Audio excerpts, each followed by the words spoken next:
Hello दोस्तों, आज मैं आपको एक ऐसी कहानी सुनाने जा रहा हूँ जिसे सुनकर आपके रोंगटे खड़े हो जाएंगे और आपका दिल दहल जाएगा। तो बिना देर किए चलिए कहानी शुरू करते हैं। कहानी का शीर्षक द फॉरगॉटन हाउस। कहानी की शुरुआत होती है एक तूफानी रात से। न्यूयॉर्क शहर की एक प्रसिद्ध रियल एस्टेट एजेंट एना वॉकर को देर रात एक अनजान नंबर से कॉल आती है। फोन उठाते ही एक घबराई हुई आवाज कहती है, मुझे मदद चाहिए। वो वापस आ गए हैं फॉरगॉटन हाउस में। एना परेशान हो जाती है क्योंकि ये वही घर है जिसे उसने कुछ हफ्ते पहले बिक्री के लिए लिस्ट किया था। हंट्सविले का फॉरगॉटन हाउस, जो वर्षों से वीरान पड़ा था और जिसके बारे में कई भयानक कहानियां प्रचलित थीं। लोगों का मानना था कि वहां कुछ असामान्य घटित होता है, लेकिन एना ने इसे सिर्फ अफवाह समझा था। अगले दिन एना अपने असिस्टेंट मार्क के साथ उस घर को देखने जाने का फैसला करती है। जैसे ही वे वहां पहुंचते हैं, घर के चारों ओर घना कोहरा फैला हुआ होता है। दरवाजे पर दस्तक देने के बाद दरवाजा खुद ब खुद चरमराते हुए खुल जाता है। घर के अंदर घुसते ही उन्हें महसूस होता है कि यहाँ कुछ सही नहीं है। दीवारों पर धूल और जाले जमे हुए हैं, लेकिन कुछ कोनों में ताजा खरोंच के निशान हैं, जैसे हाल ही में किसी ने यहाँ संघर्ष किया हो। अचानक ऊपर की मंजिल से एक धीमी मगर अजीब सी आवाज आती है, जैसे कोई फुसफुसा रहा हो। मार्क और एना डर के बावजूद ऊपर जाने का फैसला करते हैं। जैसे ही वे सीढ़ियों पर पहला कदम रखते हैं, अचानक बत्ती झपकने लगती है और ठंडी हवा का एक झोंका उनके शरीर को छू जाता है। उन्हें लगता है जैसे कोई उनकी मौजूदगी को भांप चुका है। जैसे ही वे ऊपर के कमरे का दरवाजा खोलते हैं, वो नेस्ट सामने एक पुरानी कुर्सी पर किसी का धुंधला सा अक्स बैठा दिखता है। अचानक वह आकृति धीरे धीरे उनकी तरफ देखने लगती है और कानों में एक फुसफुसाती आवाज गूंजती है, तुम्हें यहाँ नहीं होना चाहिए। एना और मार्क उस रहस्यमयी आकृति को देख ठिठक जाते हैं। उनके दिलों की धड़कन तेज हो जाती है। कमरे में हल्की रोशनी चपक रही थी और दीवारों पर पुराने धब्बे कुछ अनकहे राज छुपाए हुए थे। एना हिम्मत करके एक कदम आगे बढ़ाती है और धीमे स्वर में पूछती है, तुम कौन हो? अचानक कुर्सी पर बैठी आकृति गायब हो जाती है और एक ठंडी हवा का झोंका कमरे में फैल जाता है। तभी दीवार पर एक पुरानी तस्वीर लटकती हुई दिखती है। एना तस्वीर को उठाकर गौर से देखती है। उसमें मीन टाइम 50 के दशक के कपड़ों में एक परिवार खड़ा था, लेकिन उनकी आंखें खाली और भावशून्य थीं। मार्क कमरे के चारों ओर नजर घुमाता है और फर्श पर एक पुरानी डायरी पड़ी देखता है। धूल से भरी उस डायरी को खोलते ही पन्नों से एक अजीब सी सरांद उठती है। पहले पन्ने पर लिखा था, हम इस घर में कैद हैं। कोई हमें देख नहीं सकता, लेकिन हम सब कुछ देख सकते हैं।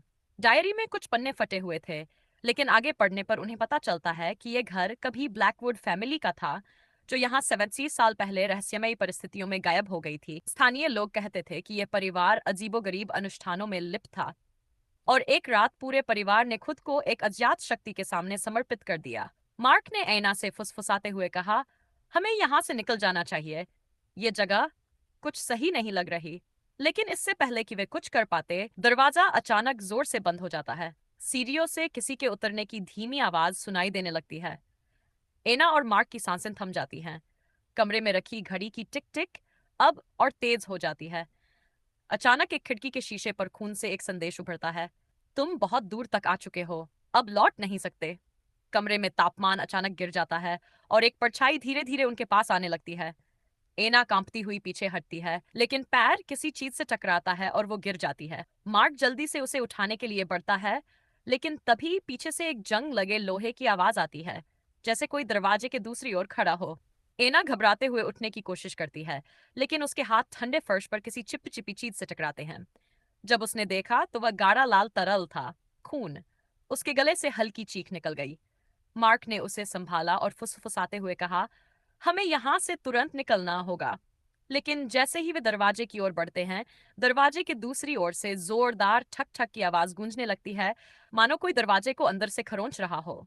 दरवाजा अपने आप धीरे धीरे खुलने लगा और एक परछाई अंदर घुस आई। उस परछाई का आकार इंसान जैसा था, लेकिन उसका चेहरा दिखाई नहीं दे रहा था। एना और मार्क ठिठक गए। तभी परछाई की आवाज गूंजने लगी, तुम्हें बाहर जाने की इजाजत नहीं है, तुमने गलत दरवाजा खोल दिया है। तभी कमरे में रखी घड़ी ने तेजी से बजना शुरू कर दिया, मानो कोई चेतावनी दे रही हो। घड़ी की सुइयां उल्टी दिशा में घूमने लगीं और अचानक पूरे घर में एक अजीब सी कंपकंपी दौड़ गई। एना ने कांपते हुए पूछा, तुम तुम कौन हो? परछाई धीरे धीरे दीवार में समा गई और तभी अचानक दीवार पर एक और संदेश खून से लिखा हुआ दिखाई दिया, ब्लैकवुड्स ने हमें बुलाया था, अब तुम हमारी जगह हो। मार्क ने कांपते हाथों से अपने फोन की फ्लैशलाइट ऑन की और देखा कि कमरे के कोने में एक छोटी सी दरार बन चुकी थी उसे लगा कि शायद ये घर से बाहर निकलने का रास्ता हो सकता है। चलो। उसने एना का हाथ पकड़ा और दरार की ओर बढ़ा।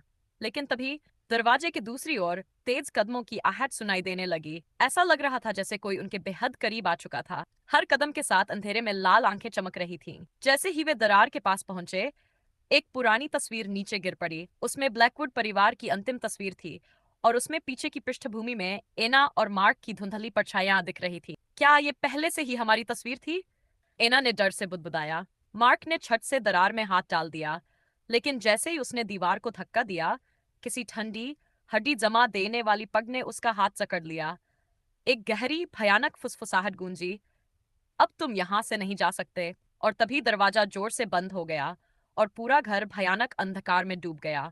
कमरे में घना अंधेरा छा चुका था। एना और मार्क दीवार के करीब सिमट गए। उनकी सांसें तेज हो रही थीं। घर के अंदर कुछ ऐसा था जो उन्हें महसूस कर रहा था, देख रहा था और धीरे धीरे उनके करीब आ रहा था। तभी एक कोने से धीमी धीमी सिसकियों की आवाज सुनाई दी। एना ने डरते डरते अपनी फोन की फ्लैशलाइट उस दिशा में घुमाई तो एक छोटी बच्ची कोने में बैठी दिखी। वह पुराने धूल भरे कपड़ों में थी और उसकी आंखें गहरी खाली थी, जैसे उसमें आत्मा न हो। मार्क ने कांपती आवाज में पूछा, तुम तुम कौन हो? बच्ची ने धीरे से सिर उठाया और कंपन पाती आवाज में बोली, तुम यहाँ नहीं रह सकते, वो तुम्हें ले लेंगे। एना ने घबराकर पूछा, कौन? कौन ले लेगा? बच्ची ने उंगली से ऊपर की ओर इशारा किया। दोनों ने ऊपर देखा तो छत की दरारों से एक साया धीरे धीरे नीचे उतर रहा था। लंबे हाथ, टेढ़ी मेरी उंगलियां और गहरी खाली आंखों वाला एक डरावना साया। अचानक ही घर के चारों ओर जोरदार धमाके होने लगे। दीवारों से खून रिसने लगा और पुरानी घड़ी की सुइयां फिर उल्टी दिशा में घूमने लगीं। बच्ची ने चिल्लाते हुए कहा, भागो, इससे पहले कि वो तुम्हें पकड़ ले। मार्क ने तेजी से दीवार की दरार को जोर से धक्का दिया और वह अचानक एक गुप्त दरवाजे की तरह खुल गई। दोनों तेजी से अंदर घुसे, लेकिन अंदर का नजारा और भी भयानक था।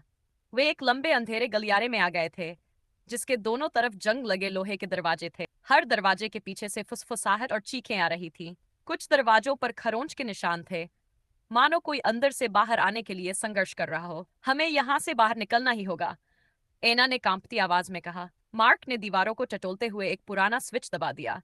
एक फीकी रोशनी जल उठी और सामने की दीवार पर एक नक्शा दिखाई दिया, जिस पर लिखा था, केवल एक रास्ता बाहर है, लेकिन उसकी कीमत चुकानी होगी। जैसे ही उन्होंने नक्शा देखना शुरू किया, गलियारे के अंत में एक छाया फिर से बनने लगी।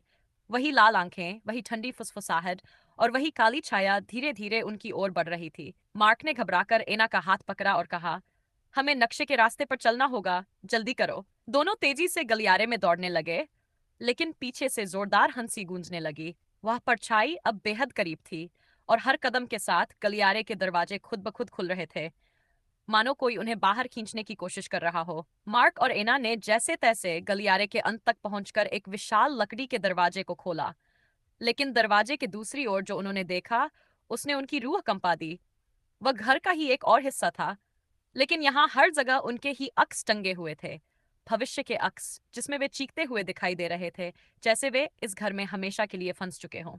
एना और मार्क के सामने उनकी भयावह तस्वीरें टंगी थी, भविष्य की झलकियां जहां वे दर्द और यातना में फंसे दिखाई दे रहे थे। एना ने कांपती आवाज में कहा, ये ये कैसे हो सकता है? क्या हम यहाँ हमेशा के लिए फंस चुके हैं? मार्क ने दीवार को छूते हुए कहा, नहीं, हमें बाहर निकलने का कोई ना कोई रास्ता जरूर मिलेगा। तभी दीवारों से एक गहरी भयानक हंसी गूंज उठी। घर का साया अब पूरी तरह उनके सामने था, लंबा, काला और उसकी आंखों में गहरी लाल चमक। उसकी आवाज ने पूरे माहौल को जकड़ लिया। तुमने गलती की, अब कोई वापसी नहीं। अचानक कमरे की छत में एक बड़ा दरार बनने लगा और वहां से खून टपकने लगा। दीवारें सिकुड़ने लगीं और हर दिशा में अजीब परछायां बनने लगीं, मानो सैकड़ों आंखें उन्हें देख रही थीं। मार्क ने तेजी से उस नक्शे को देखा जो उन्होंने गलियारे में पाया था। उसने देखा कि नक्शे पर एक स्थान को सेक्रीफाइस रूम कहा गया था। हमें वहां जाना होगा, शायद यही आखिरी मौका है, उसने एना से कहा। एना ने डर के बावजूद हिम्मत जुटाई और दोनों तेजी से गलियारे में भागने लगे। साया उनके पीछे पीछे बढ़ता जा रहा था। दीवारें उनके रास्ते को संकर आकर रही थी। अंततः वे बलिदान कक्ष में पहुंच गए। कमरा पुरानी मोमबत्तियों से भरा था और बीचों बीच एक लकड़ी की वेदी रखी थी। उसके ऊपर एक पुराना लेखा दर्ज था, जिसमें लिखा था, जो कोई यहाँ प्रवेश करता है, वह एक आत्मा छोड़कर ही बाहर जा सकता है। मार्क ने घबराकर कहा, इसका मतलब किसी को खुद को बलिदान देना होगा। एना ने धीरे से वेदी के पास जाकर कहा, अगर हमें बाहर निकलना है तो हमें इस घर को वो देना होगा जो ये चाहता है। तभी दीवारों से एक कर्कश आवाज आई, कोई एक यहाँ रहेगा, हमेशा के लिए। मार्क ने एना की ओर देखा और कहा, तुम जाओ, मैं इसे रोकूंगा। लेकिन एना ने इनकार कर दिया, नहीं, हम दोनों को बचने का रास्ता निकालना होगा। तभी एना की नजर एक पुरानी किताब पर पड़ी जिसमें घर को बांधने वाले शापित शब्द लिखे थे। उसने तेजी से किताब को उठाया और उन शब्दों को जोर से पढ़ना शुरू किया। जैसे जैसे वह पढ़ती गई, घर के अंदर का अंधेरा धीरे धीरे कमजोर होने लगा। साया दर्द में चिल्लाने लगा, उसकी आकृति सिकुड़ने लगी और घर के चारों ओर दीवारें दरारों में टूटने लगीं। मार्क ने एना को पकड़ा और दोनों तेजी से दरवाजे की ओर दौड़े। वे जैसे ही बाहर निकले, घर अचानक भयंकर आवाज के साथ ठह गया और वहां सिर्फ धूल और राख बची। दोनों हांफते हुए जमीन पर गिर पड़े। जब वे उठे तो सूरज की रोशनी उन पर पड़ रही थी। एना ने मार्क की ओर देखा और कहा, हम बच गए। मार्क ने घर की ओर देखा और बुदबुदाया, लेकिन क्या सच में, या यह सिर्फ एक शुरुआत थी? जैसे ही वे जाने लगे, दूर कहीं फिर से वही फुसफुसाहट गूंज उठी, तुम वापस आओगे। क्या एना और मार्क इस रहस्य से सच में बाहर निकल पाए हैं, या ब्लैकवुड हाउस की छाया अभी भी उनका पीछा कर रही है?